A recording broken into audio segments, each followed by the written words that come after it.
ભગવાન ઈશુની ભક્તિ કરી મારી. હા હા, ચર્ચમાં જતા હતા મારે. કેટલા વર્ષ? મંદિરે મને યાદ નથી મારી. મારા પપ્પાને એ વખતમાં કરતા હતા. પછી અમારા તો છોકરા હોસ્ટેલમાં ભણે ચર્ચમાં, એટલે અમે જતા હતા મારી. પછી એમને મને એવું લાગ્યું કે બસ હવે આપણે કુળદેવી માની ભક્તિ કરવી જોઈએ. પછી અમે ભક્તિ કરવાનું ચાલુ કરી દીધું મારી. પણ મને મારીને મેં પૂજા પછી મને બધી જાણ થઈ જાય, કારણ કે હું દીવાબત્તી ઘરમાં કરવા માંડ્યો. અત્યારે તો મારે એકદમ શાંતિ છે.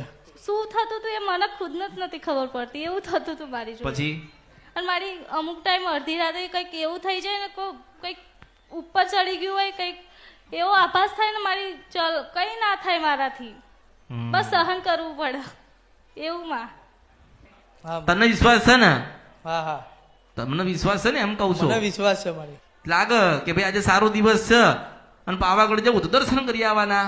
હાજી, મનથી પૂજાય ને મનથી ભજાય. જેને મનમાં બેહાડી ને એને ક્યાંય બેહાડવાની જરૂર પડતી નથી. જેને મનમાં નહીં બેહાડી એને હોનાના મંદિરમાં બેસતી નથી. નથી. તમારા વિડીયો જોયા પછી માનતા માન્યા પછી મેં કોઈ ક્યાંય અરે મને જોવડાવ્યું જોઈને તો લોકોએ પોતાનું શાસ્ત્ર વાળી લીધું છે. હું મેલડી છું. કારણ કે મને તો ભુવા માડી એવું કહેતા હતા, કપડાં લાવો, મીઠાઈ લાવો, આમ લાવો, તેમ. પણ મેં કશું આપ્યું જ નહીં મારી.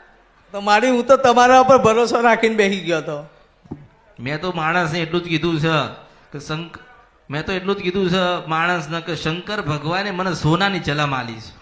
આમાં અને સોનાની ચલમ પીતા પીતા પીતા તમારા જીવનના જે કઈ દુઃખ પડ્યા છે ને એને દૂર કરીને તમને સુખની પ્રાપ્તિ કરાવું છું. મેળવી છું. જય હો માં.